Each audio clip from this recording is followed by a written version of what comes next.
le 20 mars 2016 à intervenir dans les grandes surfaces, à 7 grandes surfaces de la région de Quimperlé et de Lorient.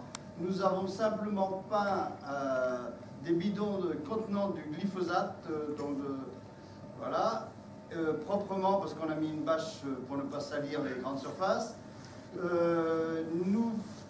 y a une petite dizaine qui est convoquée jeudi à partir de 9 h à la gendarmerie d'Arzano, une audition libre.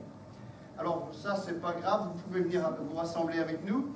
Mais il y a autre chose pour ajouter une couche parce qu'on parle de radiation nucléaire. Nous sommes 25 faucheurs volontaires de Bretagne à avoir fait une analyse de nos urines pour voir le taux de glyphosate qu'on avait dans nos urines. Je tiens à vous dire que cette analyse a été faite par un laboratoire allemand parce que les laboratoires français refusent de faire cette étude. C'est un peu bizarre. Et alors nous sommes le taux, le seuil maximal autorisé de glyphosate dans les urines est de 0,075 nanogrammes par millilitre. Nous sommes tous largement dessus. Je suis végétarien strict depuis 42 ans, je mange pratiquement bio et je bois pratiquement bio, sauf quand les copains m'invitent à boire un coup. Merci, c'est bien. Voilà, donc j'ai 29 fois le seuil maximal autorisé.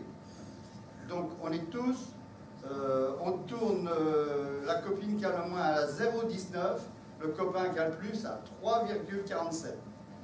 Donc simplement pour vous dire que nous les faucheurs volontaires, on aimerait bien que le gouvernement prenne en charge ces analyses d'urine pour la population française, que ce soit une femme enceinte, un bébé, un enfant, un vieillard, n'importe quoi. Et là, si nous, mangeant bio, on a ces taux-là, j'imagine pas le taux des autres. Et simplement, chaque analyse d'urine nous est revenue à 80 € chacun. Donc il faudrait que le gouvernement, s'il se soucie de la santé des Français, puisse permettre ça. Voilà, c'est tout.